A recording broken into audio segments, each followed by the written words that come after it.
All right. Welcome to Mindset Monday, aka Mindset Tuesday, because it is Tuesday night. I hope everybody had a great Independence Day if you live in the United States, great Canada Day if you live in Canada, or a great weekend wherever you are. But happy to be on here. It's a real treat. I don't normally lead these or I'm not usually part of these Mindset Mondays. I guess my mind is not strong enough. So I brought in a couple of powerhouse Mindset Monday experts. I got Al and David with me. And if you're coming on, jump on the chat. Let us know who you are, where you're zooming in from. We would love to see you come into the chat so that we can see where people are zooming in from. So Ontario, Canada, Roger, Dr. Boger. You know what's great about Dr. Roger? Think about this. He was a dentist that had 70% overhead, and then he got into relationship marketing. He got up to where he was making $150,000 a month. Crazy, huh? That's crazy. Yeah, you can help more people sometimes in this business than you can as a doctor, and but we appreciate everybody, no matter where you are, no matter who you are, no matter what you do. That's a beautiful thing. So good enough. I see people from Ohio and Tennessee and Carlsbad, California and Minnesota. All right. David Rayner, he's chatting and talking and working and doing it all. Just trying to welcome all these great people. And I would tell you guys, I think, it's let your team know that this is, we're going to have a great half hour here to just really help with mindset as we start a new month. So get the word out in case people have forgotten. We're going to keep it tight so you can get back to dinner. But thanks for joining us. Yeah, we had a text message that went out an hour early just to prep them. So there we go. Nice. By accident. David's way more coordinated than I am, being able to talk and type and chat and smile and do it all. So that's awesome. We've got a couple of pros with me, and my name is David Litt. And we've got Al Kiernan and David Rayner on as well. And hey, why don't you let us know if you've had an opportunity to take a look at the book, The One Thing. Give us a yes, give us a Y or an N. Y for yes, N for no. It's okay. You're welcome whether you're not, but I just want to get a sense of how many folks have taken a look. All right. Yes, yes, yes. Kindles and yeses. So it's not a requirement for sure, but it just helps us to understand how much we need to explain and, kind of how much we can breeze through some of the concepts. So this is helpful. So see a lot of yeses. Congratulations for all of you who are following along. And, no, like I said, no problem if you're a no worries. We'll get you up to speed. It's a pretty simple concept. And, it's a book I love and a book I've used, and I know that these two gentlemen feel the same way. So, yeah, well, here's the thing. It is right at the top of the hour, and I'm the least important person to be talking, so I'm going to go ahead and jump right into things. If they miss a minute or two or three of me, not a big deal, but I want all the people who are on and on early and on time to get their full 30 minutes or so. So thanks so much for joining Mindset Tuesday, Mindset Monday, whatever mindset you're in. I hope it's a good one. And we're excited launching the new month and launching a new book called The One Thing. It's by Gary Keller. Gary's a very, very, very successful owner of a very, very, very successful real estate business. And, the concept really came for this book around this idea of what's the one thing you can do this week such that by doing it, everything else would be easier or unnecessary. So I got to say that one more time, because that's really the whole idea of what this is all about. What's the one thing, not 2, not 3, not 5, not 12, what's the one thing you can do this week such that by doing it, everything else would be easier or unnecessary? And I know that makes some people tense. Everybody's got a ton of stuff going on. There's a ton of people and ideas and concepts and tasks all demanding your time and your brain and all that. And to say one thing, for many of you who are not disciplined or not used to this kind of focus, it's going to get you really scared.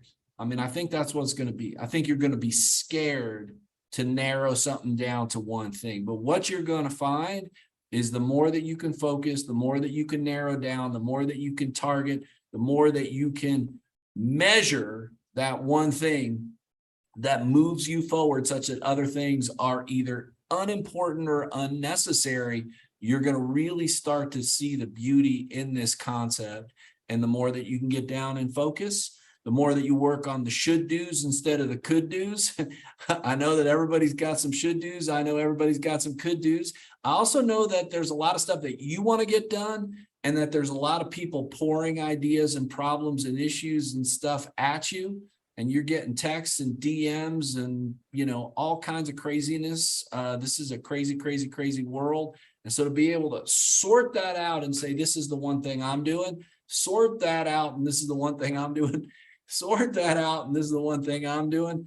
It's hard. It's almost like swimming upstream, you know, like, oh, I gotta get that out of the way. I'm going a little further. I gotta get that out of the way, going a little further. But the only way you're gonna be able to get all the stuff out of the way is if you know what the one thing is. So anyway, I'm going to turn it over to Al Kiernan. Al is a super professional. He's got more decades than he wishes to admit in this industry, and a very, very successful entrepreneur who's literally made tens of millions of dollars in the industry. We are blessed to have him as one of our top leaders in this company.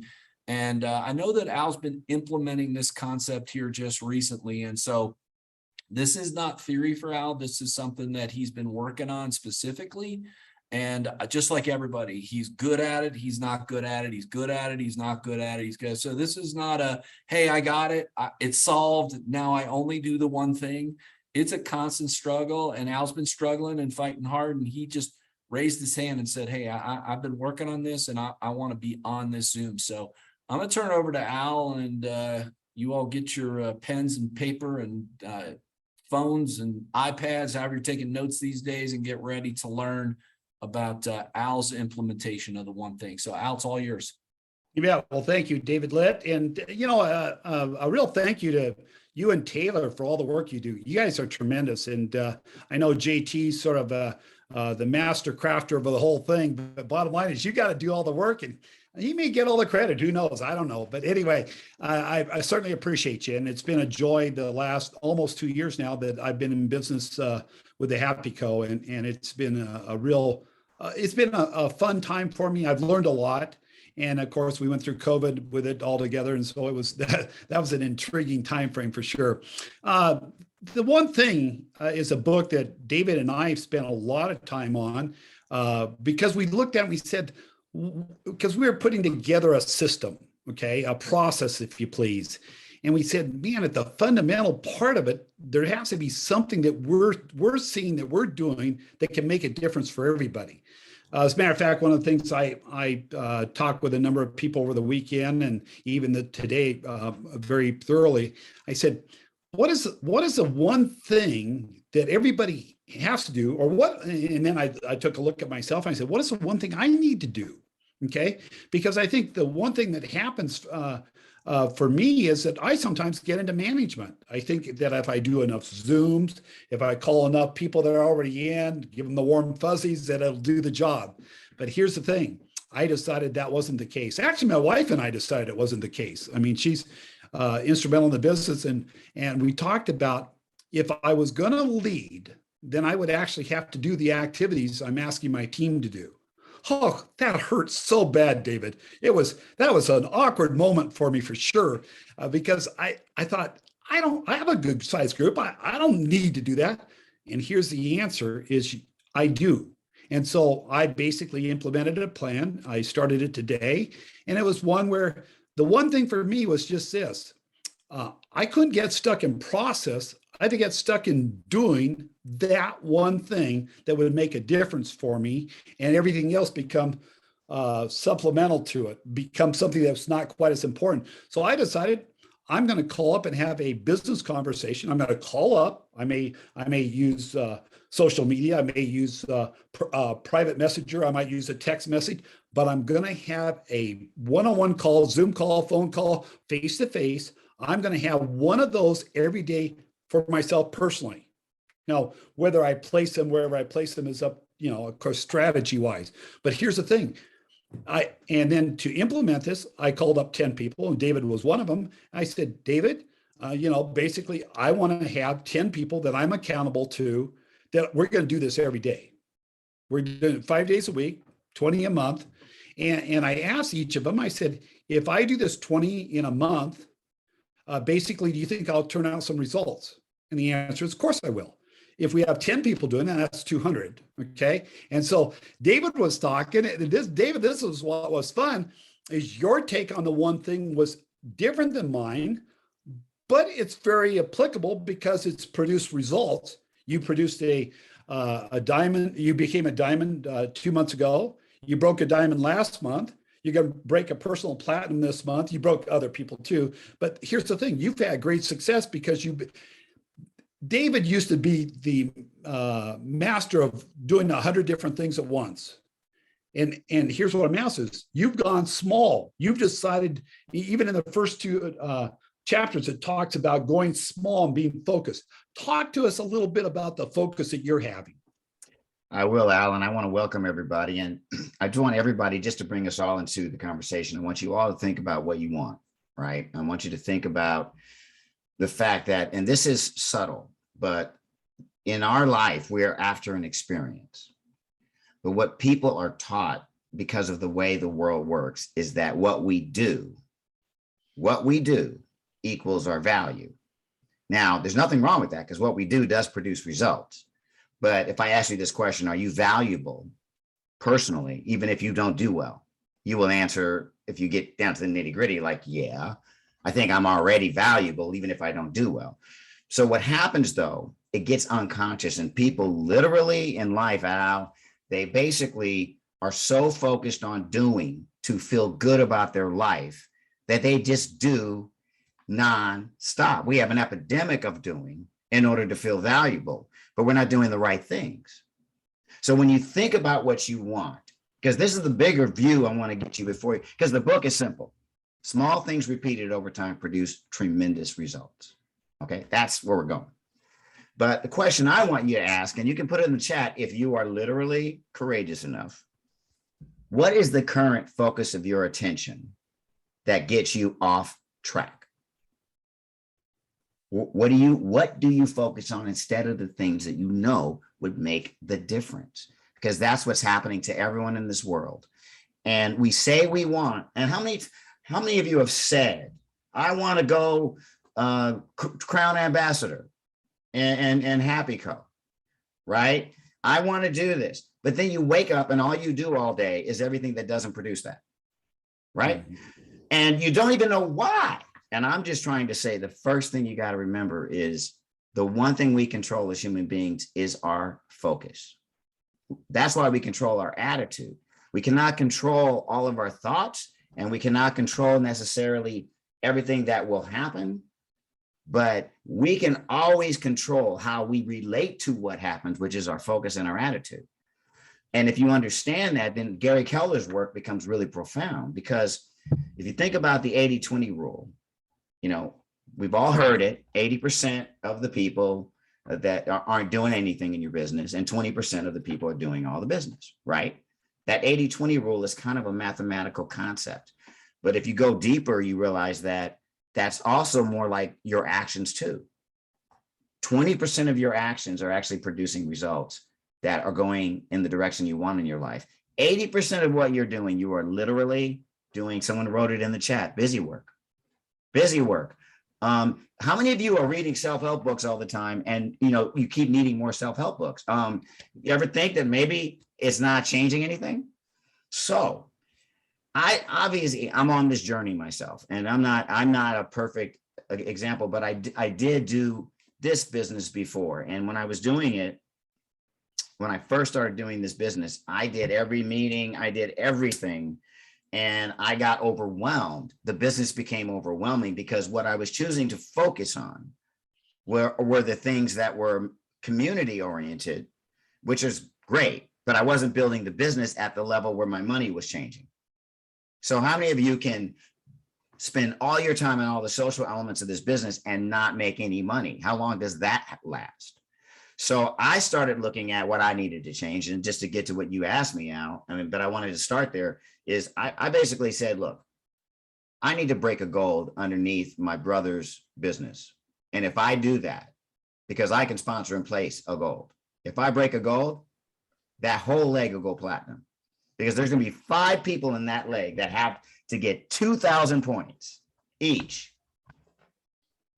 That's all they would have to do. And they want it. So you see, if I decided, like, my one thing is break that gold, find a way to break a gold.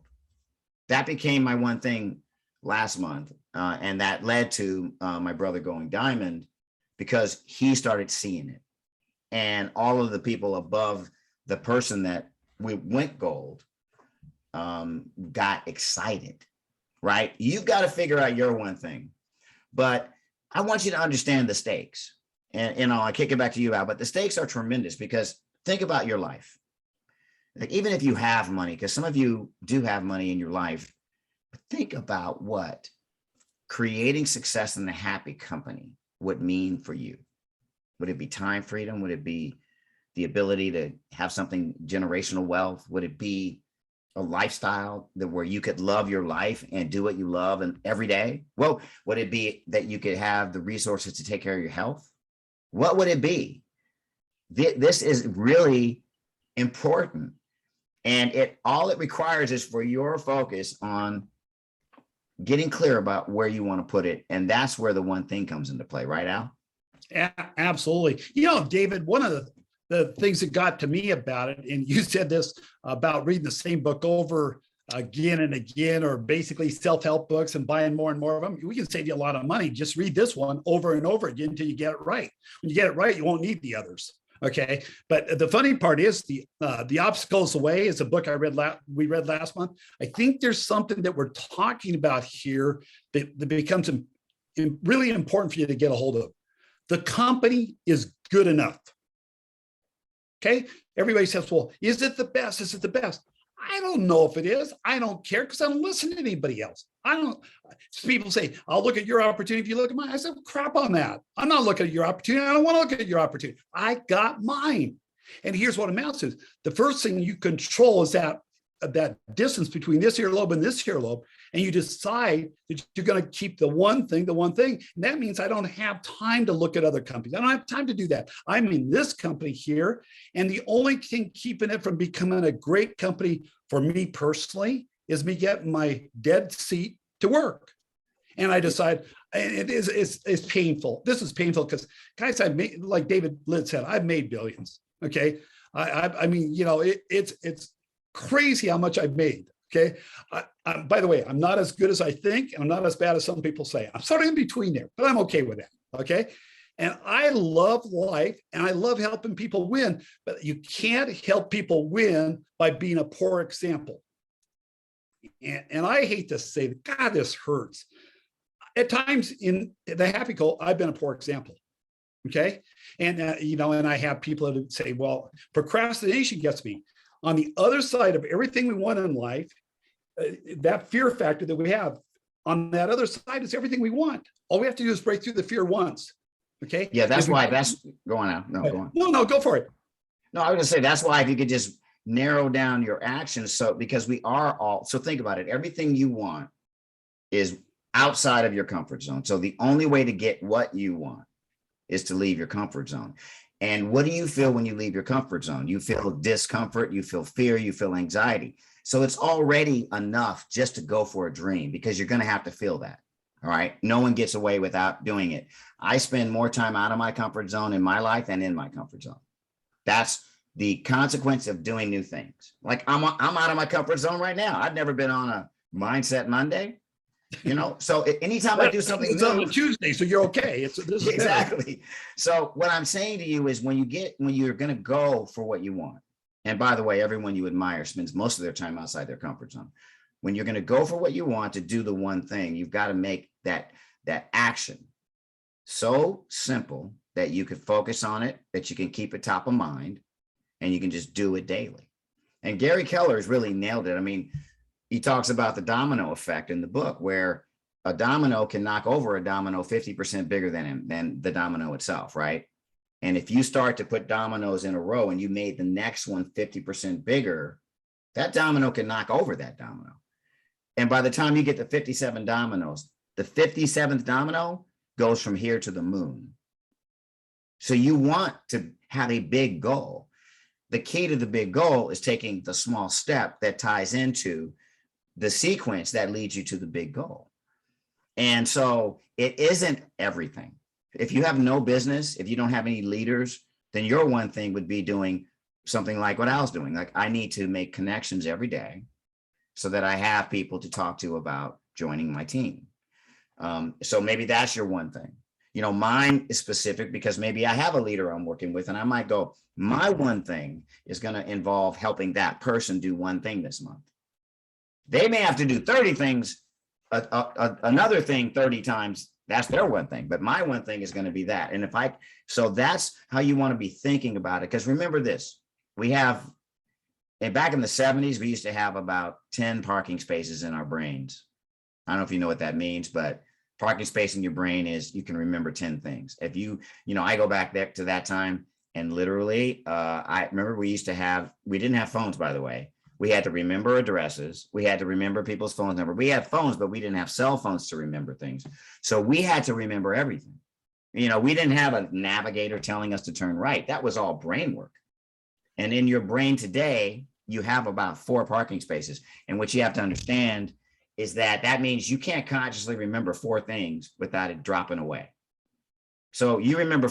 So how many of you are just overwhelming the system and then wondering why at the end of the month, you're not creating the business you know you can create? You know you deserve it. And that's because it comes back down to simplifying, doing these micro steps on a daily basis, and you will see tremendous changes. The key for you, and Al, how do you do this? I mean, the key is, how do we identify the one thing for me? Well, I think the key is just this, is you got to get back to basics. I mean, like you said, and I use the example here, I've got to lead by, if I'm going to become a great leader, if I'm going to become a very good leader, I've got to do the things that I don't want to do.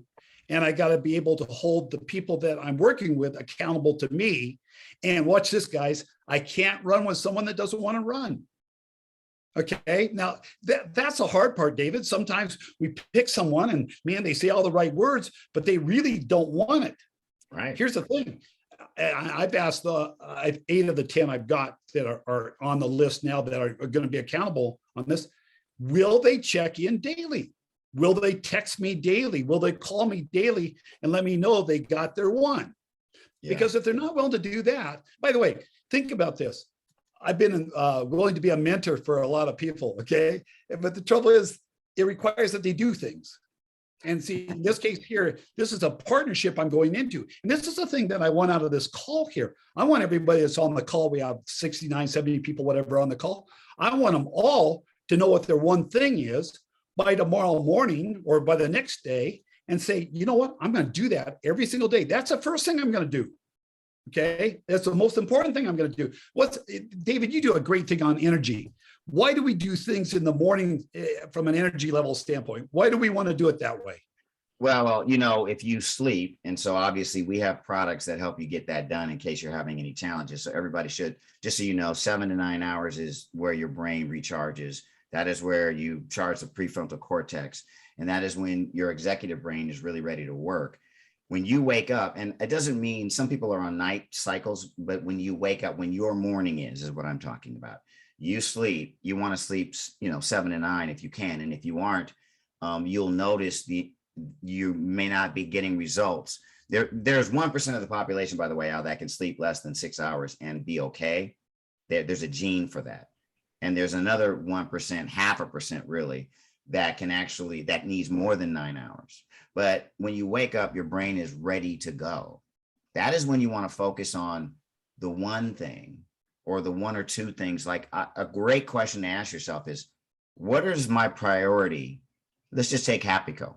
What's my priority in my HappyCo business today? The one priority, the one thing, right? Because people that are staying on task are asking, what are my top 3 priorities for the day? Because I can't have 9 priorities. track yourself and notice if you are a doer that doesn't stop even when it's like, why are you doing that? And because if you're doing it, you're going to attract people on your team that are doing it. Because one of the problems is busy work does not produce results. It's got to be the one thing.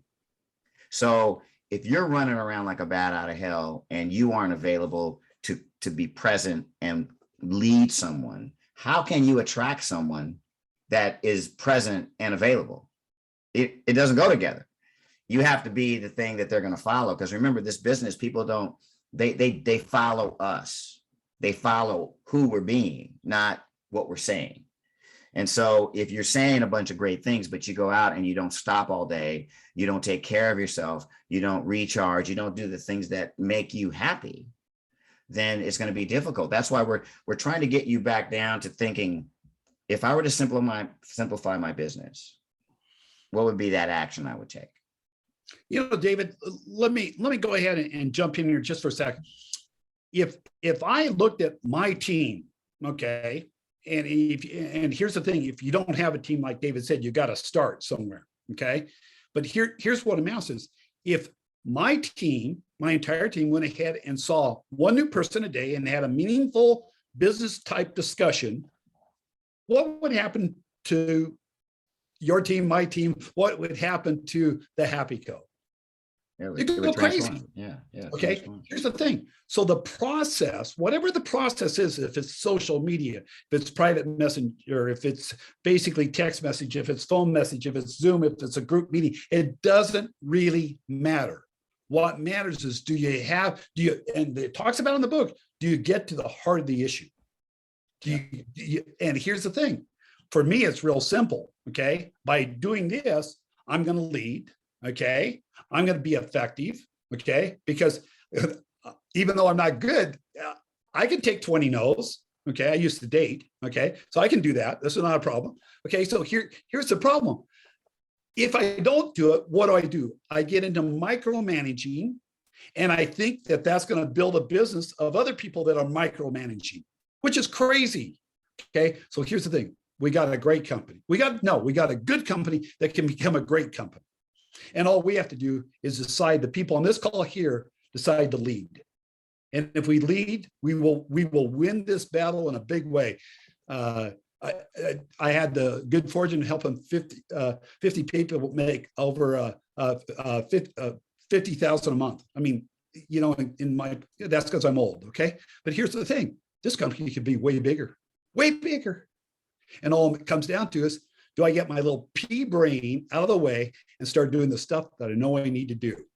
So my belief, David Litt, back to you on this, and David Rayner, if you have something you want to add here, I just want everyone on this call to understand, we're reading this book. We're doing these books one a month to come together as a mental energy to become great together as a company and as individuals. Back to you, David Litt.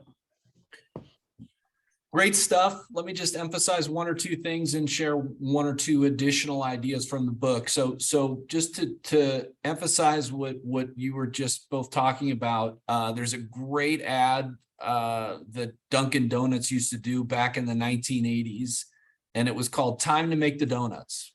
And the guy would show up early in the morning, 4 a.m., he'd make the donuts. And then, the next day, 4 a.m., he's tired, you make the donuts. The next day, 4 a.m., you make the donuts. Why? Because the one thing at Dunkin' Donuts is fresh donuts, first thing in the morning, that everyone can count on. Now, I'm not trying to sell you on Dunkin' Donuts, but I can tell you, if you show up at Dunkin' Donuts at 6 a.m., 7 a.m., 8 a.m. on your way to work, and lots of people do, you're going to get a big variety of fresh donuts, because every day, that's all they did. Make the donuts, make the donuts, make the donuts, make the donuts, make the donuts. So there is definitely a lot to be said for consistency. Another thing that David was sharing that I think is really important is this idea of, he used the concept of getting out of your comfort zone. I like to talk about expanding your comfort zone. And the way to think about that is the idea that you have two options, and really two options only, which is you can take the income that you currently have and contract your life to live within that income, or you can expand your income to have the life that you want and deserve.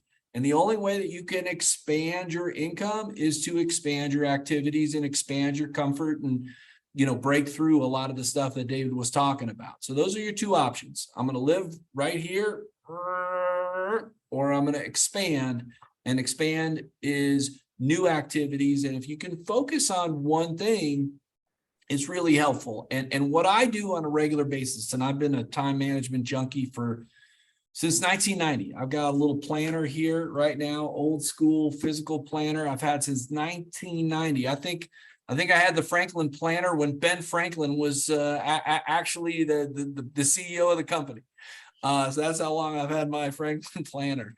And this is truthful. Many times a day, I ask myself, am I doing the most important thing right now?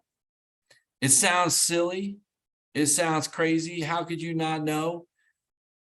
Am I doing the most important thing right now? Am I doing the most important thing right now? Am I doing, and I'll do that, when I go get a cup of coffee and reset. I'll do that when I come back from the bathroom and reset. I'll do that after I get off of a phone call that seems like a giant waste of time. I say, gosh, am I doing the most important thing? And sometimes I'll tell you what, the most important thing, the one thing, is not the sexiest thing. It's not the most fun thing. It's just the most important thing. So I think that's just a really important concept to understand, is we're not talking about the most fun thing is the one thing. We're not talking about the sexiest thing is the one thing. We're not talking about the newest thing is the one thing. We're talking about the one thing is the one thing. One last concept I want to share, and then I'll turn it back to Al and David to wrap up, is so there's a concept in the book that took me a little while to get my head around, and it's something that I struggled with, and then I really had a breakthrough on it, and it's been a big difference in my life. And the concept is living a balanced life. And for many, many, many, many years, it was really like a very popular concept to live a balanced life, live a balanced life, live a balanced life. And the reality is, to live a balanced life, you need to talk about a long period of time. And so this is important, that we're going to zigzag back and forth as to, ultimately, we want to end up with a balanced life. But there are many, many, many times you need to be out of balance. You need to be out of balance for your family. I got to spend a lot of time with my family, or I got to spend a lot of time with my wife, and my relationship with my wife has got to be the one thing and the most important thing. And then other times it swings back and it's like, hey, I got to focus on work, and this is work time, and this is, a time where I can feel some momentum and feel some stuff. And you go back and forth to the point where at the end of your time that you feel like you have a balanced life.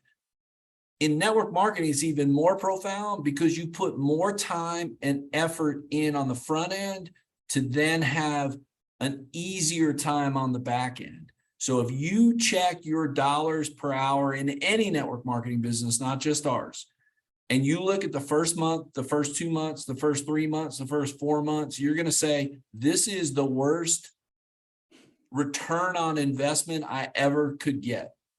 But if you look at year 3 and year 4 and year 5 and year 6, you say, this is crazy. I'm making a ton of money and doing nothing, or next to nothing. So it's putting in the time and effort up front to then create the business that you want long term. That's how you create the balance, is that you're able to have the freedom to do stuff in the long term that you can't in the short term. So if you're trying to have a perfectly balanced life day by day, it's very difficult to do that, to give your family and your spouse and your kids and your job and your fun and your whatever. Like for me, I for my recreation, I pretty much play poker every Saturday. And I pretty much do no other recreation at all. But on Saturday, I unplug and I do poker. And that's how I create balance for my week. So I don't try to play a little poker on Monday nights or Tuesday nights or whatever. I don't try to, do a little of this or do a little of that. That's my one thing for recreation. So I just love poker, and I play Saturdays, and I try to play every Saturday, and that's my balance. So anyway, a little bit, from my perspective, a little different perspective than building a business day by day like both of you are. But I know, Al, that, that one thing that everybody can do. I know you wanted to give a call to action to kind of, finish off this Zoom. So I'm going to turn it back to you. Sure. Well, here's the thing. There's a book called Margins, and bottom line, it's a terrific book. And it talks about if you eat up every second of every day doing busy stuff, then you'll never have anything enough time to do something that's critical that comes along. And so I think it's a good thing there. I just got a text back from one of the people that has decided to become accountable. It's, hey, Al, it's working. I got my one today. Not ready to share it yet, but ready to start her journey. And she's starting with the dull stool. I mean, so here's the thing. It's an activity. I started doing something. It's kind of already paying dividends. I want to share one thing. Some of you may know Bob Proctor. Bob Proctor was a good personal friend of mine. He passed away a few months back. He impacted millions and millions of people on planet Earth. Okay, great guy. When he was first married to Linda, his wife of many years, she was in the insurance world, and he said to her, she was struggling, and he says, "Here, I want you to do something for me. For the next month, I just want you to have your first appointment by 10 a.m. in the morning." She says, "Well, I usually don't get up to it." He says, "Get up early." He says, "Have your first appointment by 10 a.m. He says, "And watch this. If you have that, you don't have to have any more the rest of the day." And she crushed the income she made. She became a great relationship marketing person down the road. But in insurance, she crushed it because of one thing. She decided to get the one thing she didn't want to do out of the way first thing in the morning. David, and I think, David Rader, I think you're a big fan of that. I am too, because if you get out of the way, and that's the most important domino to get done for that day, bottom line, the rest of the day is a cakewalk. So, David, I don't know if you want to add one thing, and then we'll wrap her up. I just think, look, we all are on this journey together. So the challenge is find your one thing and explore it, because you may try something and it may not be exactly the right domino to be hitting, right? Don't expect perfection. Just keep exploring until you go, wait, this is the thing that gets me excited and moves the dial. If there's a bunch of stuff that you hate doing, and it's not stuff that is the one thing, you're fine. There may be something you have to learn to be comfortable with that's outside of your comfort zone. As David says, you'll expand your comfort zone, but it expands after you are uncomfortable. It doesn't expand until later, right? So you just have to let it happen. So I challenge you to find the one thing in this next week or so, explore it, and let's have a great month as a team. Let's all root for each other. And thanks for having me. And I love the thing about finding it the next week. I want you to find it by tomorrow morning. Go. Let's rock and roll. Have a great one. God bless. Bye, everybody. Thanks, everybody. Appreciate it. Thanks, Al. Thanks, David. Bye, everybody. See you tomorrow night. What's Up Weekly.